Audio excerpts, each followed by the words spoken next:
আমদুল্লাহকে নিয়ে আপনি গজলটা গাইছেন? কোন গজলটা? এই গজলটা, ও আমদুল্লাহ তুমি ক্ষমা চাও না।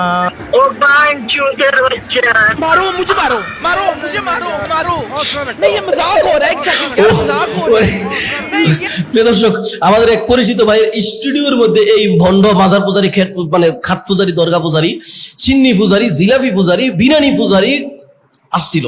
আসার পরে মানে কমেন্ট, মানে তাকে একটা ফোন দিল। ফোন দেওয়ার পরে বলতেছে, আপনি শায়েখ আহমদুল্লাহর বিরুদ্ধে গান কইলেন কেন? তো কি গানটা? এই গানটা, শায়েখ আহমদুল্লাহ তুমি ক্ষমা চাও না, এই গানটা দেখুন। আমি আপনাদেরকে শুনাইতেছি যে আসলে তাকে যে কিভাবে পেদানিটা দিল ফোন কলে। এই ফোন কলটা দেখার জন্য রাসেল ভাই আমি প্রস্তুত ছিলাম না।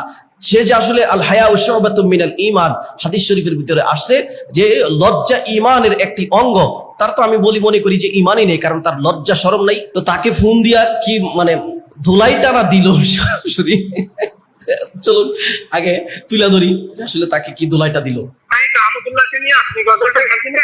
কোন গজলটা? এই গজলটা, ও আমদুল্লাহ তুমি ক্ষমা চাও না।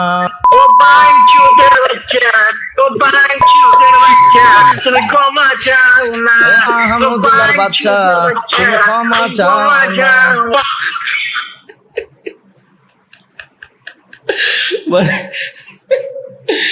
মানে মানে দর্শক, আপনি আসলে আপনার ভাষাটাকে মানে কন্ট্রোল করে এরপর তাকে শালীন ভাবেও কিন্তু আইক্যওয়ালা বাস দেওয়া যাইতো, কিন্তু আপনি সেগুলোর প্রতি ভ্রুক্ষেপ না করে আপনি সরাসরি তাকে মানে এইভাবে বয়কার বা দন্তান্ন কি জানি রস্য ই দন্তান্ন দিয়ে আপনি গায়েলি দিয়া দিলেন। এটা আসলে ঠিক না। আসলে সোশ্যাল মিডিয়াতে আপনার গালিটা বেশ ভাইরাল হয়েছে এবং সে এই গালিটা শোনার পরে কিন্তু সে প্রাউড ফিল করতেছে।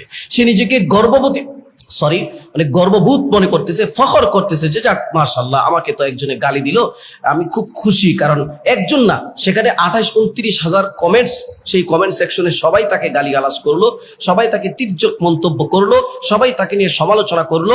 সবার সমালোচনাকে পুঁজি করেই সে সামনের দিকে এগিয়ে যেতে চায়। বুঝেন নাই মানে কতটা নির্লজ্জ হতে পারে একটা মানুষ? মানে আমার এটা বুঝে আসে না, মানুষের কি কমন সেন্স, মানুষের কি বিবেক বুদ্ধি এতটাই রুচির দুর্ভিক্ষ হয়ে গেছে যে সবাই মিলে তাকে ডিনাই করতেছে, ডিসলাইক করতেছে, এরপরে সে বলতেছে আমি খুশি। এরপরে দেখেন সে আরো মজার আছে, দেখেন কি বলে। পুটকি লাল করে দিব আমি রে। মানে সে মনে করতেছে যে আমাকে নিয়ে আলোচনা হচ্ছে। আমি প্রচুর গজল গাইছি এর আগে, কোনো গানে আমার মানে তেমন করে ভাইরাল হয় নাই। তো এই একটা গান আমার ভাইরাল হয়ে গেছে। আমাকে এখন যে যাই বলুক না কেন আমি অত্যন্ত খুশি, আমি প্রাউড ফিল করতেছি, আমি নিজেকে ধন্য মনে করতেছি যে মানুষ আমাকে নিয়ে সমালোচনা করতেছে, মানুষ আমাকে গালাগালি করতেছে।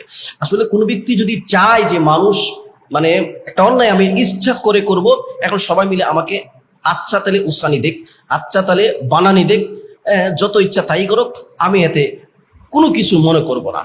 তাহলে তো কিছু করার নেই। এই জাতি তো সবসময় বাস দেওয়ার জন্য প্রস্তুত থাকে, যে বাস খাইতে চায় তাকেও দেবে। আর যে ব্যক্তিটা বাস নেওয়ার জন্য প্রস্তুত আছে, তাহলে আমরা তাকে বাস না দিয়ে কিভাবেই বা বসে থাকি। আব্দুল্লাহ এই গজলটা ভাই, জি জি, এটার লেখক গায়ক সুরকার আমি ভাই, জানেন? ওরে বাপরে, মানে কি সুন্দর! এটার লেখক, গায়ক, সুরকার সব এই। সুর তেমন একটা মোটামুটি নাই, আমি যেটা মনে করছি আর কি। চেহারাটা একটা অন্য টাইপের আছে। মানুষের চেহারা নিয়ে, সুরত নিয়ে কোনো কথা বলতে চাই না, কিন্তু এই লোকটা যে কতটা মানে নিম্ন শ্রেণীর, কতটা নিম্ন মানের, এটা অবশ্য জাতির কাছে স্পষ্ট হয়ে গেছে। অতএব এটা নিয়ে আর কথা বলার রুচি নেই, আর কথাগুলা বলার কোনো আগ্রহ কোনো কিছুই আমার ভিতর থেকে আসতেছে না। প্রিয় দর্শক, কমেন্টে আপনার মন্তব্য তাকে নিয়ে একটু 2 লাইন লিখে দিতে পারেন। আমি আর কি বলবো, ভিডিও এই সমস্ত ব্যক্তিদেরকে বানাবো না। কি বলেন আপনারা? আসসালামু আলাইকুম ওয়া রাহমাতুল্লাহ।